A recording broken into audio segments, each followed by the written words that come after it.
sport la kon mu ngi noonu voilà démb comme nu ma ko waxee rek ci à l'entame bi ñuy door émission bi moom moo di li ko marqué woon moom moo di président de la république balaa muy atterrir fi nga xamante ni moom moo di ci aéroport bu Léopold Sédar Senghor. Donc am na benn instruction bu mu joxoon ministre de l'intérieur mooy mu appelé woo classe politique bi yëpp ngir ñu daal di booloo def benn say boo xamante ni du ñu jublu ci lenn lu dul bo accueillir li nga xamante ni moom moo di kon lion yi loolu ngir mën a rek daal di wax xàjj ak seen amul ba tax na sax ni ki démb def na benn déclaration ci jamono ji nga xamante ni lion yi egsi nañu Thierno Ba bu élément boobu pare bu président Macky Sall mun nañ koo dégluwaat ngir li nga xamante ni appel la démb mu lancé ko fi nga xamante ni kon moom moo di ca salon d'honneur bu aéroport Léopold Sédar Senghor. Loolu nag gis nañu ba mu amee kii di président bu Pastef moom di Ousmane Sonko moo njëkk a fësal lettre boo xamante ni mi ngi ci xam ni président de la république yeeyu askan wi la woo ba gis nañu comme ni ko Ahmed waxee sànq lu ñu musul dégg peut-être mu wax ko moom moo di président woowee njiitu réew mi président de la république. Loolu rek grâce à coupe bi nga xamante ni moom la ñu am la mais dañuy ànd déglu ko loolu nga xamante ni démb yëkkati na ko ci discours foofee ci salon d'honneur wala ci planade boobu nga xamante ni moom moo di aéroport Léopold Sédar Senghor du ñëwaat. te boo leen newoon fii ma nekk moyen yi ma ci def gëm naa ne di ngeen ko def pour ndam li ñëw kon yéen it ñu sant leen bu baax ndax lii mooy Sénégal dafay am jamono yoo xam ne mbiru kujje dañ koy teg fële ñu feete ba pare après nag ñu jógaat ñuy takk ngemb yi takkaat ngemb yi ñu demaat ci terrain bi mais loolu warul yàq li nga xam ne moo ñu dajale te li ñu dajale moo ëpp solo mooy Sénégal loolu lañ fi gis tey ma kontaan ci loolu nag gone yi ñoo ñu ko may muy lion yi ndax seen taxawaay seen njàmbaar seen fit seen jom parce que nag coupe bi ku amul jom doo ko indi sa réew jamais ku amul. mi ngi noonu gis nañ président Macky Sall lu mu def te déjà woote bi mu wootee yaakaar naa ne askanu Sénégal yëpp ñoom ñoo ko rafetlu ndax it bu ko defoon te ku jegi tam wuy si wuñu dina am neneen nuñ ko interpréter voilà ces images yoo xamante ni ñi ngi gis ki nga xamante ni moom moo di Khalifa Sall Déthié Fall ñu ngi gis tam kii di Barthélémy Dias ku ko fàttaliku gis nañu quand même kaddu yeeg propos yu mu yëkkati woon jëmee ko ci président de la République waaye tey jii ba mu wootee loolu la ñu féetale boor ñu gis ne communion en parfaite communion la ñu nekkoon tey démb loo xamante ni vraiment askan wi inspiré nañ ci ba fàtte nañu disparité yi nga xamante ni moom moo jotoon a dugg sunu diggante muy mel ni nag ñoom politiciens yi mun nañu inspiré wu tey jii ci li nga xamante ni football bi def na ko ñoom ñu mën koo indi mun nañu def la politique sans autant que ñu daat ci gaañ ñi nga xamante ni ñoom ñoo di seen askan. Gis naa wax naa ko sànq ma ne local yi lañ ca nemmeeku woon ci violence bëri na lañ ci nemmeeku woon ci ay kàddu yu aigre du bëri na ak fitna goo xamante ni daanaka ay nit loru nañ ci. On se rappelle Kër Massar njaboot gu ñu taal xamuñu ba tey fu ñu toll. On se rappelle mois de mars bi nga xamante ni 14 personnes faatu nañ ci moom président de la République waaye ñoom tam ñi féetee ci kujje gi war cee mën a kon bàyyi xel inspiré wu ci lii nga xamante ni football rek lañ mën a wax wala sport moo ko mën a def moom moo di boole ñi nga xamante ni kenn mësul woon yaakaar tey ñu booloo. Hier tam am na benn image boo xamante ni am na mu di Déthié Fall mi ngi woon ci image yu ñu war a mën a illustrer Bougane Gueye Dany mi ngi fa waaye bi gën a marqué moom moo di Déthié Fall instant bi nga xamante ni mi ngi taxaw ak ki nga xamante ni moom moo di Idrissa Seck loo xamante ni quand même marqué nañu bëri président Macky Sall taxaw seen diggante ba ñu ne mi ngi cherche à ce que mu réconcilier ay nit waaye dindi li nga xamante ni moom moo di ñàkk déggoo bi fi nekkoon. Gis nañu sourire yi nga xamante ni mi ngi seen diggante sincérité bi ñu nemmeeku woon tamit seen diggante ki nga xamante ni moom moo di Bougane Gueye Dany également ñu gis ko mu ànd ak ki nga xamante ni moom moo di Bamba Fall ñu ñëw weccoonte fa ay waxtaan ba ñoom tam ñu jàpp ni tey jii du bisub xasante du bisub xuloo du bisub wax kàddu yu ñaaw la tey li ñor moom moo di Sénégal ñu xam ne ñun ñoo ko bokk te occasion parfaite la ngir tam ñu mën a régler certains points yoo xamante ni yaakaar naa ni ñoom buñ ko jëlee jébbal ko président Macky Sall moom itam mu nangu ko lépp day retourné waat kon tey ci askan wi ñoom ñëpp benn discours la ñu def moom moo di àndoo booloo indi mbégte te bañ a def lenn loo xamante ni day yàq li nga xamante ni moom moo di mbégte bi ñu am tey amet moom mooy tey ginnaaw local yi lii image bu ñëpp rafetlu la ba ça a fait même d'ailleurs hier le tour des réseaux sociaux on voit le ministre de l'Intérieur le ministre des Forces armées entre autres ministres comme Sophie Gladima mi ngi fa ba yëkkati kàddu moom jàpp ne président Macky Sall war na mën a inspiré wu ci Lions yi ngir mën a encaisser te waaye xam ni xëcc bu dankul dikk xaw ma nag ci lan la ko jëmee mi ngi noonu amet donc la classe politique était vraiment en communion hier. dañuy jox Samba bi ak mu réagir laata ñuy def tour de table. Je reprends le titre de Dakar Time rek. Merci aux Lions. Vraiment. Ouais, merci aux Lions. ñoom ñoo mën a def li kenn mënu ko. Le président de la République li mu ci dugal yëpp ci xaalis. du xaalisam xaalisu sénégalais la. lu dugal ci parce que loolu foo la toll. c'est parce qu'il est le président de la République moo yore gafa réew mi donc réew mi lu soxla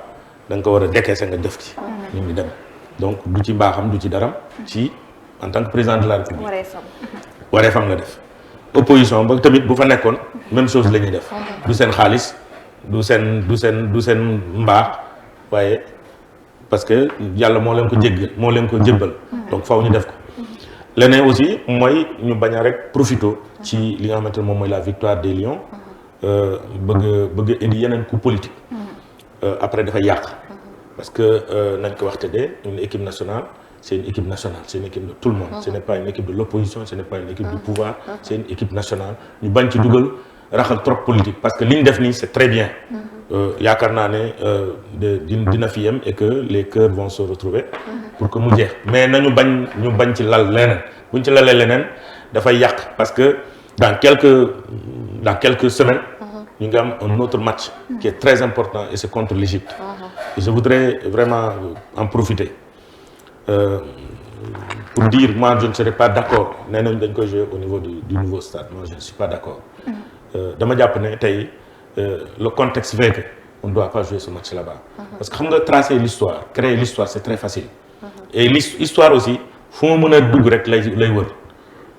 imaginez que demain qu'on dise l'ouverture de ce stade-là on a ouvert ce stade-là avec une défaite mën na am comme mën na nekk safaan la waaye li moo njëkk a wax moom laa njort que le Sénégal a ouvert ce stade avec une défaite pour man on aurait pu aujourd'hui la Gambie pour la première fois s'est qualifiée à une Coupe d'Afrique la Gambie après son élimination a supporté le Sénégal parce que démb boo leen xoolee ci accueil bi il y avait le drapeau gambien qui flottait. Il y avait des Gambiens partout. dama jàpp ne ça a coïncidé ce même jour le président de la République est élu est nommé ou élu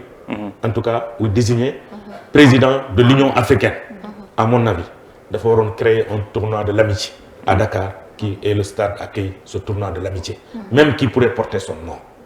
à partir de ce moment-là on peut jouer justement dans ce stade-là pour inaugurer ce stade mais jouer un match officiel contre une équipe d'Égypte man dalul sama xel pour man ce n'est pas stratégique man sama gis-gis la man daal suma senior je pense que loolu mën na nekk vous avez la Guinée qui veut organiser la CAN 2025 avec le Sénégal mën nga créer le tournoi de l'amitié nga inviter la Guinée nga inviter la Mauritanie mi jógee Coupe d'Afrique yàggul nga inviter le Mali mi jógee Coupe d'Afrique yàggul tous ces pays limitrophes avec le Sénégal sauf la Guinée-Bissau ont participé à la CAN organise jëlal une date FIFA ñu organiser un tournoi de l'amitié boo xamante ne dañ ko jouer en un week-end 4 équipes demi-finale finale mu jeex ñu tuddee ko le tournoi de l'amitié et peut-être tuddee ko le président de la République ñoom ñoo xam daal géopolitiquement parlant dina jouer bu baax ci li nga xamante ni moom moo di diggante dëkk réew ak réew. voilà gis nañ fii le président de la République daaw 2019 il a donné les images à la Guinée-Bissau pour Guinée-Bissau mën a seetaan les matchs de la CAN 2019 Sénégal la jógee donc tey baax na stade bu mel nii c'est le premier stade dans la sous-région. que ñoom ñu mën a ñëw ci stade bi avec leur équipe nationale ñu découvrir le stade pour que ñu mën ci inspiré wu. ñoom tamit mën a def leen. def leen lu mel man vraiment c'est bien. man loolu laa leen doon suggéré. ñu def tour de table. bon Ahmed comme ni ko ñëpp waxee en dehors des politiciens opposition beeg ñëpp yaakaar naa ñu bëri juboo nañ ba ci biir kër yi Sambou. parce qu'on voit des maisons yoo xamante ni comme grande famille pëccëxoo bi xiiroo bi ŋaayoo bi il se parlait même pas on peut dire. mais bi ñu jëlee ndam li da ngay gis ku ñëw kottu sa morom foo kafre te ba ci lii buñ ci dellu si waatee dafa mel ni les jeunes avaient vu venir lii nii ba ñu génnee seen slogan boobu naan manko dem jëli ndam li donc y a même certains qui disaient que pour Yewwi Askan Wi dimanche nañu Benno Bokk Yaakaar bokk gis-gis gëm suñu bopp te ànd ak Pastef wàllu suñu gaal dem jëli bien inspiré bien inspiré donc mu ngi noonu donc ils avaient vu venir lii nii te yaakaar naa ni ñëpp kontaan nañ ci démb doo xàmmee waa Wallu doo xàmmee waa Pastef doo xàmmee également waa APR ndax kenn solul beige marron kenn solul dara tout le monde était en vert jaune rouge et c'était tellement beau et d'après Sambou lu mu doon wax sànq discours bi ma gën a neex bi ma gën a marqué mooy le discours de Edouard Mendy bi ne parmi tout li mu gagné ci monde entier bii moo ko dàqal donc il est fier d'être sénégalais. C'est comme ça. Récemment Sadio a dit la même chose. c'est ça récemment nekk na meilleur gardien du monde loolu lan moo ko gën a rëy mais nee na même loolu ci suuf bii moo ko gën a lépp lu mu am ci ay trophées donc c'est juste pour montrer amour bi ñuy am ci Sénégal et l'autre Abdoulaye Diallo aussi ni mu ñëwee ci équipe bi et tout ça donc ils sont fiers d'être des gaynde ils sont fiers d'être des Sénégalais ñun tamit vraiment ñu ngi leen di gën a ñaaxaat gën leen ñaan donc 2023 yàggatul te am nañ ci ñoom yaakaar ni que dinañ ñu ko indilaatal te balaa boobu tam incha allahu rabbi nii fi jàmm ji régné yàlla na fi sax ba boobu ndax jàmm ji moom vraiment neex na torop kenn xamatul benn appartenance donc ñun ñëpp benn lañ yàlla na gën a sax amet Mañol bon lii day firndeel rek amet que ne mbir mi yëfu Sénégal la maanaam coupe bi pour Sénégalais yëpp la parce que aussi am na ñu ma doon dégg ñu naan mbir mi coupe bu Macky Sall la Macky Sall moo gagné coupe bi yëfu Macky Sall la et tout donc Macky Sall si moom soo wanee na du yëfam yëfu Sénégalais yëpp la moo tax woo ko jëf politique gi di ko féliciter ci acte bi mais aussi di féliciter ko jëf politique gi aussi ci acte bi ñu def mooy répondre président Macky Sall parce que mënoon nañu bañ aussi toog donc gëm ba tey li nga xam moom moo nekk seen i divergence ak lu ci mënti am mais démb événement bi dafa am lu nga xam ne daf ma ci marqué démb muy Thierno Bocoum démb nañ ko invité pour mu ñëw ci cérémonie bi embouteillage yi bloqué ko bi ko embouteillage yi bloqué mu jël moto deux roues la jël ba biir aéroport bu ñëwee aéroport fekk gars yi installé wu nañ ba pare ñu tardé maintenant amatul fu mu toog léegi Pape Mahawa Diouf moom mooy porte-parole Benno Bokk Yaakaar wër la ko ba sonn fu mu toog amul fu mu toog finalement Pape Mahawa Diouf dafa jóg place am ne ko léegi toogal sama place moom mu ne wuddi ci feneen fu mu taxaw donc loolu rek dafay wone quand même benn grandeur ci classe politique bi ak benn maturité wala benn booloo bu nga xam te ne peut-être au-delà ci seen divergence politique jàpp nañ ne mbir mi mbiru Sénégal la te Sénégal foog naa ne moom moo bu soxlaa Sénégal moom mooy jiitu donc di leen di encourager rek ñu gën a wëyal yenn ci comportement pourquoi pas ñuy gisee yu mel nii di ci intérêt wu politique u réew mi parce que pour man warta mën a yem kese ci football bi ndax donte ne football moo mën lépp mais politique aussi war na mën a tax aussi ñoom tamit ñu duñu ay noon tamit voilà donc ci téye loxoom donc tu vois donc mën nañu war a mën a gisee ci leneen lu nga xam te ne bokkut football ci li jëmale réew mi kanam aussi bu jotee nag ay élection ku nekk demal sa bopp effectivement mais lii dafa rafet daal tey bëri moo gën a métti taxaw di doorante ay coup mais après la lutte da ngay gis Modou Lo dem si Balla Gaye ñuy ànd nga gis Bombardier di ànd ak Tapha Tine nga gis ku si mel Eumeu Sène ak Gris Bordeaux c'est des amis c'est des voisins donc dañuy taxaw doorante ay coup te ñoom doorante wuñu ay coup donc pourquoi être des éternels ennemis donc yaakaar naa ne fii moom war nañ fi jaar nekk des amis ba faw mi ngi noonu ba pare bu ma xoolee bokkoon na ci jamonoy élection yi Médina gox bi nga xam gënoon na jax diggante waa Bamba Fall waa Cheikh Ba j'ai vu benn militant bu Cheikh Ba mu ne man de damaa daw ba dugg kër Bamba Fall te tey ci laa tourné après xam ni kër Bamba Fall laa nekk waaye coupe bi rek moo ko jar li ko jar a ko jar waaye bu lii weesoo yëpp dinañ duggaat ci terrain bi bokk sante ci wàllum politique comme président Macky Sall ni mu ko waxee waaye bu ñuy demaat ci terrain bi lii dafa war a doon ñàngat ba nga xamante ni buñ ciy dem ñu demaat ci avec la manière demaat ci ak beneen anam ak beneen façon boo xamante ni dafay war a wane ni rien ne se règle avec la violence. Nous avons besoin des hommes politiques yoo xamante ni ils ont quelque chose dans la tête. Intellectuel débat d'intellectuel loolu lañ bëgg débat boo xamante ni buñ ko posé ci table bi population bi dina ci bénéficier wu ñu bañ a dem ñoom ci seen propre intérêt comme ni ñu ko gisee woon ci li nga xamante ni ci avec certains ñi nga xamante ni ñoom ay politique lañ ci anam bi nga xamante ni moom la ñu kon doxalee woon. On a vu que lii tam mun na ubbil président Macky Sall ay perspectives parce qu'on a vu que adduna bi sépp ñoo ko tegoon bët ni ki démb. On a vu des messages yoo xamante ni jógee na fenn fu nekk jógee na ci njiitu réew bu nekk ñëpp di ko adressé ki nga xamante ni moom moo di président Macky Sall donte wax nañ léegi coupe bi pour coupe Sénégal la waaye moom mooy njiitu réewu Sénégal. te comme ni ma koy répété waatee rek Ahmed moo di Ousmane Sonko sax démb nangu na ni président Macky Sall lañ ko war a woowee waaye tamit mu félicité ko. je remercie li ngi noonu bataaxal bu am solo boo xamante ni nee na je remercie vivement le président de la République pour cette invitation à laquelle répondront les leaders de la coalition présents à Dakar et je le félicite pour cette victoire qu'il a tant souhaité et à laquelle il a beaucoup œuvré mi ngi noonu muy réitérer reconnaissance am fierté am ak di delloo njukkal bu baax joueurs yi ni ko président Macky Sall moom tam defee remercier na leen woote ñu wuy si la tamit dafa am solo te def nañ ko te tamit njukkal nañ ko ñuy fàttali li ko téye woon rek moom moo di Porokhane gu mu nekkoon itam di waajal investiture am ci Ziguinchor donc couleur Sénégal lii la woon te tey day woyaat Ahmed. bon man de li ma ciy wax mooy est-ce que gars yi gis nañ réellement am problème seen biir. fi ma bëgg a jëmee wax ji mooy bu fekkoon dafa ñaawoon loolu seen diggante kon démb du yomb. vraiment président du balaa mu leen yónnee invitation dina ci xalaataat ci ñoom it balaa ñu koy wuy ji dinañ ci xalaat. ça veut dire que ñu ngi nekk ay adversaires mais mosu ñoo noonoo seen biir. fi ma jëmee wax ji réellement mooy ñun ñii xeex suñu biir ndax ñoom est-ce que du message bi ñun ñoo ko moom parce que man tout le temps man population bi moo nekk sama problème ñun ñooy xeex suñu biir ñun ñooy gaañante suñu biir ñii tax ñuy xeex ñun duñ leen gis mi ñoom ñuy xeex te ñoom duñ leen gis mu ñuy gaañante seen biir. vraiment gis nga ku nekk bu jouer sa rôle li yëpp doon opposition jouer son rôle d'opposition pouvoir bàyyi opposition jouer rôle am et que opposition aussi xam ne pouvoir mooy pouvoir li bu amee dara du fi am parce que ñun ñooy voté c'est ça. élection bu jotee kenn ku ne dina ne man lii laa bëgg léegi ñun askan ñooy xool kan la ñuy voté léegi dafa yomb bu ñu kenn sonal fii di naan ay non di defal wala ngi ñuy def ay yenn yi kenn ku nekk na jouer son rôle opposition jouer son rôle pouvoir jouer son rôle am jàmm ne ñooy suñ ko tënkee mooy démocratie bi nekk démocratie. ba faw. démocratie bi nekk démocratie. waaw mooy fi may peut-être jeexale mooy xam nga dañ ne devise Sénégal lan la un peuple un but une foi donc c'est bien un peuple un but et pour la première fois mooy sunu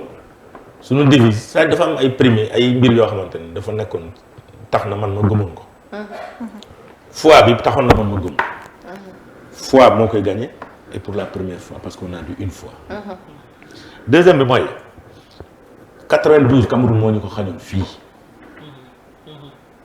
2002 Cameroun moo ñu ko xañoon 2017 Cameroun moo ñu ko xañoon ñu demoon Cameroun moo tax ma gëmoon ko ma jàppoon ne la terre camerounaise sera bénie. man de c'est la bénie sama bon am nañ coupe ba pare mais man li ma gënaloo. mooy final bi ñu dóor ci Cameroun comme li nga wax. parce que man dama gis ne Cameroun li ñu xañ bu bari moom la ci coupe d'Afrique. dóoroon ko biir Cameroun comme 92 ni mu ñu def fii dóor ko biir Cameroun jëndee fa coupe bi bàyyi leen ak ay rob mais c'était quoi l'essentiel. jël coupe moo tax ma ne jël nañ coupe alhamdulilah. te moom dóor nañu fii jëlul coupe. waaw éliminé nañu fii. voilà mais jëlul coupe ki jëloon coupe kan moo jëloon coupe. Côte d'Ivoire Côte d'Ivoire fu ñu jëm. Côte d'Ivoire. 2023 c'est foofu bientôt te Sambou xoolal ni ñu raamee ba egg si fii des joueurs covidés comme niñ koy waxee dama dégg benn reporté des joueurs covidés ñu gis pas mal ñoom Gana ñi nga xam ñooy suñu yaakaar ñëpp ñu covid sénégalais yi mel ni man ñëpp naan comme covid nañ dañoo perdre espoir dem ay 0-0 ba ni yàlla indee ndam donc comme ni ko xale waxee dañoo raam ba jël coupe bi gis nga may ñëw borom café daf ma seede mu ne ma bu mu génn fii de zone bi bu mu ko génn coupe bi bu mu gaaw a génn en tout cas maa ko du gaaw a génn moom parce que Côte d'Ivoire moo koy organiser Côte d'Ivoire bu koy organiser si zone bi la noonu zone bi nañ def fexe ba jël ko ma ne ko bu ñu fa génnee Guinée moo koy organiser nañ fexe ba jëlaat ko bu mu génn zone bi kon coupe bi nar na fi yàgg comme li Sane doon wax rek neen dafa doon daw ba sool mu ne ko c'est vrai da ngay gis ku taxaw di selfie naan man damay wër bu nekkoon Modou Lo moo daan nga dem këram mais Sénégal laay sa doo xam fa da ngay daw rek di daw ba sa tàngi wax kenn mënu koo xaar. N'oubliez pas que cette terre quand même camerounaise a permis à l'équipe nationale de basket d'être championne. kon jigéen di wuñu. Voilà foofu lañ jëlee champion et l'équipe de karaté aussi fa la jëlee titre de champion. L'équipe de judo fa la jëlee titre de champion. non tey ñoo delluwaat. waaw handball rek moo jaar à côté. ñu éliminé ko mais sunu équipe yi yu bëri fa dem jëlee nañ fa ndam donc ay signes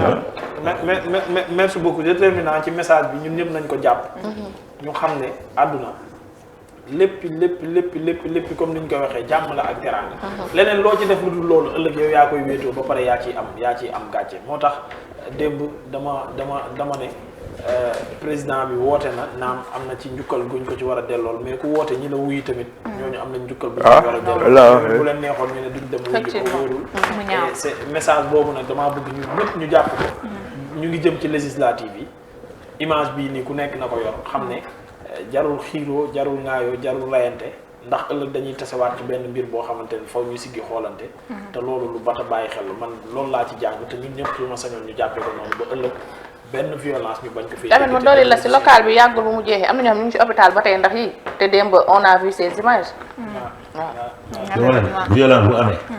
am na ku joué son rôle mi ngi noonu ñoom ay loolu la de violence bu amee rek xamal ne am na pour jouer rôle soit pouvoir wala opposition.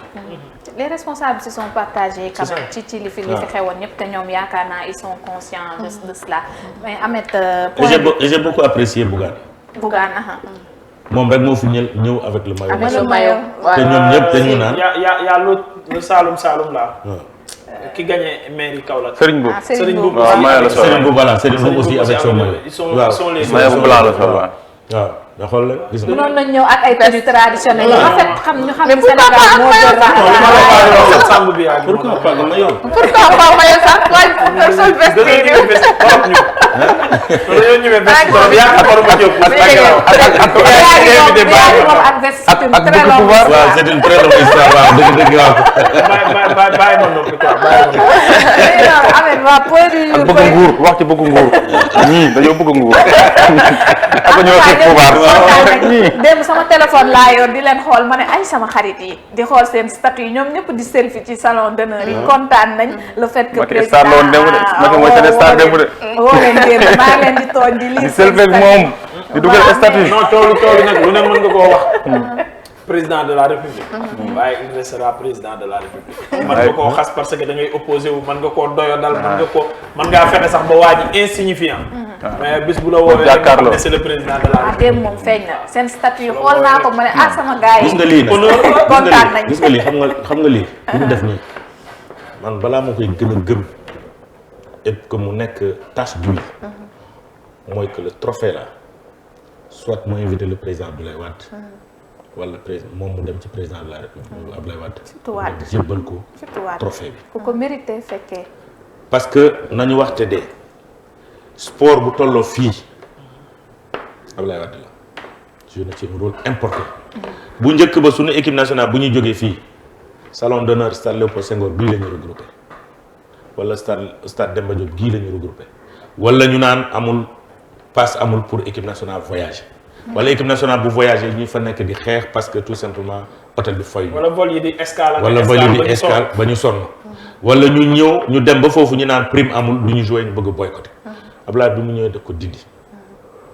mu mettre l'équipe nationale les équipes nationales dans de très bonnes conditions ba pare génne décret arrêté au niveau du ministère des sports pour que chaque champion léegi dañ la war a fay arrêté boobu la Matar Ba génne keroog fay joueur depuis 2002 ñu ngi jëkkoon champion depuis 2011 defe naa ñoom ñëpp ñu jox leen seen xaalis et moo tax ma ne c'est très important tey ñu ngi fàttaliku cette image Sénégal bi mu gagné la France moom président Macky Sall boobu nekkul premier ministre boobu Mimi Touré Mame Madior Boye mooy premier ministre moom Abdoulaye Wade président Abdoulaye Wade ci oto bi moom président Macky Sall ci biir ci oto bi ci kaw ñuy wër Ndakaaru pour célébrer la victoire du Sénégal et loolu dafay firndeel ne moom président Abdoulaye Wade moom tamit dafa bëggoon sport et te moom président moom Macky Sall ci président Abdoulaye Wade la jógee te xëy na loolu moo tax mu gën a bëgg sport moom tamit yaakaar naa ne pour vraiment voilà image baa ngi nii gis nga c'est très fort cette image là voilà Mame Madior Boye Abdoulaye Wade Macky Sall mu ngi noonu tàcc donc c'est des trucs yoo xamante ne baax na vous voyez donc tey mu jële trophée bi Abdoulaye Wade mun ci jot pour man loolu dafay gën a firndeel li nga xamante ne moom lañ def. am na solo lu rafet la Sénégalais yu bëri démb xalaat nañ ko moom Abdoulaye Wade parce qu'on se rappelle de 2002 ku génnoon la def geste boo xam te ni on peut dire que Macky Sall copié na ko ci moom ba ñu qualifié ci li nga xamante ni moom moo di finale yi coupe bi nag lañ ciy rax di ci dolli rek moom moo di ñëw na te dëkk bu doy waar dëkk bu mu waroon a ñëw bu yàgg ndax li am fii amul benn dëkk lu kenn xaaral woon moom am tey pour ñu jox ko bi naan kat dawal Cameroun dañ koy këf tee ko te dawal lay naa ko pour jaar Colobane bu leen jaar Colobane de balaa coupe bi ñu koy jël foofu yëpp Sénégal wane ne ñoom ni ñu mel ni ñu mën ci mbégte waaye ba tey ak lu mu xew-xew am na ñoo xamante ni jàmm dundalu leen nañ ñu xam ni Sénégal jàmm la bëgg ak politique lu mu mënti am tamit politique mën nañ koo def te duñu rotal bakkanu askan wi loolu la ñuy wax nañu tàppe xol yi te bëgg jàmm bëggal jàmm suñu réew mi lii lu mu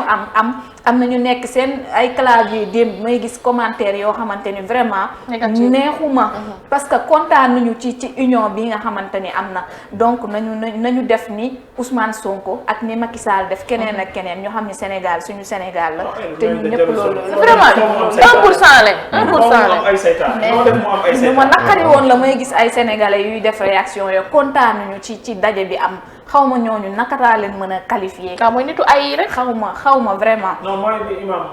doon wax fii keroog comme xeex bi Firawna la woon ak Moussa. waa Moussa ñoo nekkoon nii dajaloo démb di bég ku ci bégul rek Firawna nga. mais noonu point politique du jour yaakaar naa ni fii lañ koy ndar keppee waaye benn point la boo xamante ni ba tey day wéy Ahmed point beneen ñu xaarandi ko ba semaine prochaine incha allah ñu faram fàcce ko. incha allah merci beaucoup soxna Aïda dañuy daal di dem nag sànq